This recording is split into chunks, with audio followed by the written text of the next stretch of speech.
The U.S. Congress has passed spending legislation and averted an imminent government shutdown.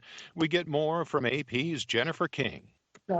Exciting to keep government open. With hours to spare, Congress sent legislation to avoid a partial federal shutdown to President Biden. The legislation did not raise the debt limit, but keeps the government funded through December 3rd. It includes over $28 billion in relief for those recovering from Hurricane Ida and other natural disasters, and over $6 billion to support the resettlement of Afghanistan evacuees. The House approved the short-term funding measure with a bipartisan 254 to 175 vote, although a majority of Republicans in both chambers voted against it. Jennifer King, Washington. The United States has condemned Ethiopia's decision to kick out 7 United Nations officials whom it accused of meddling in the country's internal affairs. White House Press Secretary Jen Psaki said depriving your own citizens of the basic means of survival is unacceptable, and warned that Washington could impose financial sanctions on those who obstruct humanitarian assistance to the people of Ethiopia. The people expelled include 5 with the UN Humanitarian Agency, 1 from the UN Human Rights Office, and the 1 UNICEF representative in the country. Ethiopia's government has accused humanitarian workers of supporting the Tigrayan forces who have been fighting its soldiers and allied forces since November. Aid workers have denied it. On Wall Street, stocks ended the month of September on a sour note, with the Dow Jones Industrials dropping 1.59%, the S&P fell by 1.19%, and the Nasdaq lost 0.44%. Greece will impose a nighttime curfew and ban music at bars, cafes, and restaurants in Thessaloniki, its second biggest city, following an increase in COVID-19 cases. The government's civil protection ministry said Thessaloniki City and its wider region and the neighboring region of Halkidiki, along with the central city of Larissa, will be moved into Tier 4 restrictions for a week on October 1st. Infections have stabilized across the country, but cases have surged in northern Greece. With a population of 11 million people, the country so far has administered more than 12 million first vaccination shots. About 58% of Greeks are fully vaccinated. A survey of Americans on President Joe Biden's plan to require most workers to either be vaccinated or regularly tested for COVID-19 finds a familiar divide. Democrats approve it, while Republicans are against it. AP's Mike Hempen reports. The survey on the president's plan to require most workers to get either vaccinated or regularly tested for COVID-19 shows a strong political divide. About 3/4 of Democrats, but only 1/4 of Republicans approve. Overall, 51% say they agree with the requirement, while 34% oppose it. The details of how the mandate will work are still being worked out by the Occupational Safety and Health Administration. I'm Mike Hempen. Lawyers for former French President Nicolas Sarkozy, who was convicted Thursday and sentenced to a year of house arrest for illegal campaign financing charges, say he will appeal the ruling. The court said Sarkozy would be allowed to serve the 1-year sentence at home by wearing an electronic monitoring bracelet. His lawyer, Thierry Herzog, noted the sentence corresponds to the maximum that his client faced. He said he had spoken with Sarkozy, who had asked him to appeal. Sarkozy, the French president from 2007 to 2012, had vigorously denied wrongdoing during the trial in May and June. He was accused of having spent almost twice the maximum legal amount of 22.5 million euros on the re-election bid that he lost to socialist François Hollande. The number of Americans applying for unemployment benefits rose for the 3rd straight week last week. The Labor Department said the claims rose unexpectedly by 11,000 last week to 362,000. Since topping 90,000 in early January, applications had fallen fairly steadily as the economy bounced back from last year's shutdown.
Hi, thank you for watching.